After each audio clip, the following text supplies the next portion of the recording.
Hey everyone, happy Friday. In today's update, I want to share a couple of analogies about working with startup CEOs. We've seen a huge number of recruits interviewing with landing roles at startup tech companies, and it's super exciting because it's always a fun stage to work at a company. But working with a CEO at a startup has a couple of unique characteristics, and I wanted to share three analogies that might help you be more successful in your role and flourish in your career.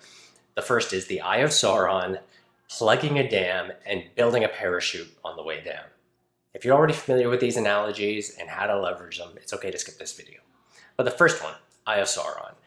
I've heard people say that the attention of a startup CEO, and I've heard this said about myself as well, can feel like the Eye of Sauron. So long as they're not paying attention to your area, you can focus and work. But as soon as that CEO, especially if it's a founder CEO, starts digging into your area of work, it can feel like a burning level of attention. And what I'd like to suggest is to try and not feel as intimidated about it. The instinctive reaction is they're paying attention because I'm doing something wrong, and that's not the case. As a startup CEO, there are 15 things at any given moment that you must pay attention to, and you only have time for 2 or 3. So what happens is that those top 2 or 3 spots are always shifting. And when something bubbles into the top, the immediate reaction as a CEO is to say, I'm going to dig in deep and fast so I can get out.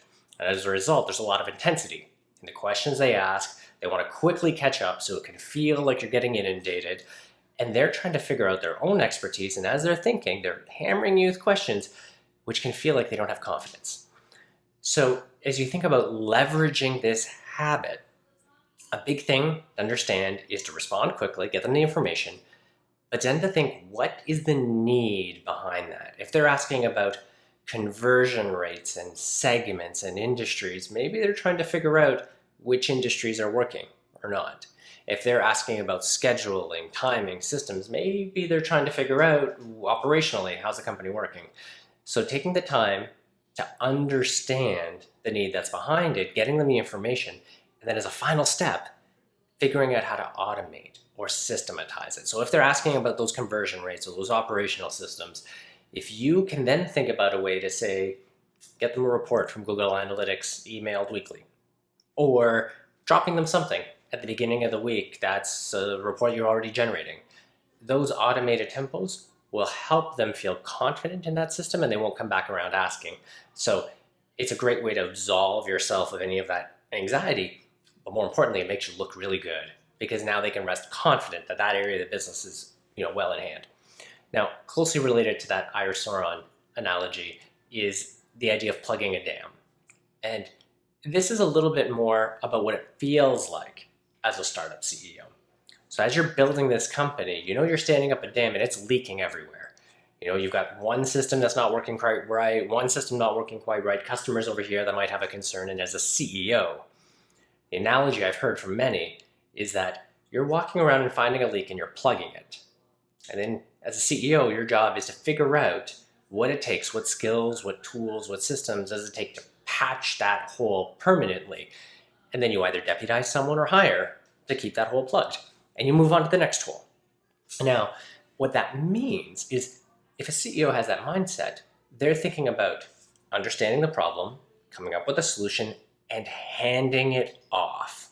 So a good way to think about those Eye of Sauron moments is they're looking to figure out a solution they can hand off. So the way to leverage that is look at the questions they're asking. Really think about what's behind those questions. Help them figure out the right solution because they're trying to figure it out. But then more importantly, if you actually help solve it, if you offer to take it over, it's a fantastic opportunity to increase your scope, your responsibilities, and to advance in the organization. Remember, this pattern repeats itself. As a CEO, you're looking for that hole, you're going to plug it, figure out a solution, and hand that responsibility over. And as you think about advancing in your career at a startup, that's the fastest way to quickly take on new responsibilities. You can see where their attention is, help them solve it, and then take it over. So those are 2 really big ways to accelerate your career. The last one is possibly the most anxiety-inducing analogy, but is also the one that can move you forward fastest. And a lot of people will talk about running a company is a lot like jumping off a cliff and building your parachute on the way down. Now, It's often used in the negative context, the idea that they weren't prepared, they didn't have a plan. And a lot of people misconstrue this as the idea that startup CEOs and founders don't like having plans, don't like preparing. And it couldn't be further from the truth. So when you think about this analogy, the right way to think about it is things change so quickly. Plans move so quickly. Customers, marketplaces move so quickly. It's almost impossible to develop a plan. It's not that they don't want one. It's not that they don't want a parachute. It's just there's very rarely the opportunity and the time. Remember those 15 things that they have to do right now I mentioned earlier? So if you think about it that way, they're jumping off a cliff. They have to build a parachute on the way down, but they really wish they had one. That might give you a different lens. So what I'd recommend you do is take the time in those moments to craft a plan, even if it's a simple one. One page, couple of slides. We're going to do A, then B, then C, see the results. Even that simple plan is really what they're seeking. So again, if we think about all those analogies, hey, that shifting attention, that eye or Sauron, the idea of plugging a dam, they're really looking for a solution. The last really big analogy is that they really do want those parachutes and plans. So if you're looking for ways to expand your influence, expand your role in a startup organization, one of the big things to look for are where are there areas where there's no plan yet, there's no parachute, and how can you offer up that first draft, that first version, give them a framework to work with. We're already seeing Uvaro students and grads doing it. A great example is when you speak to a startup and they don't have a sales playbook, they don't have a cadence, and you come in and say, hey, here's the first version.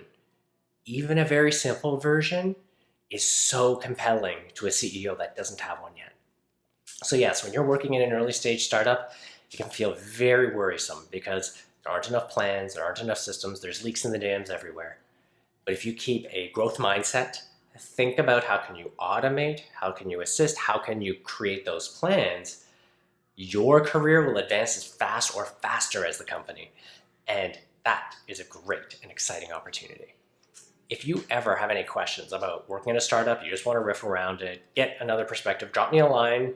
Happy to comment in videos like this or in a chat. I hope you have a fantastic Friday, a fantastic weekend, and happy selling. Ciao.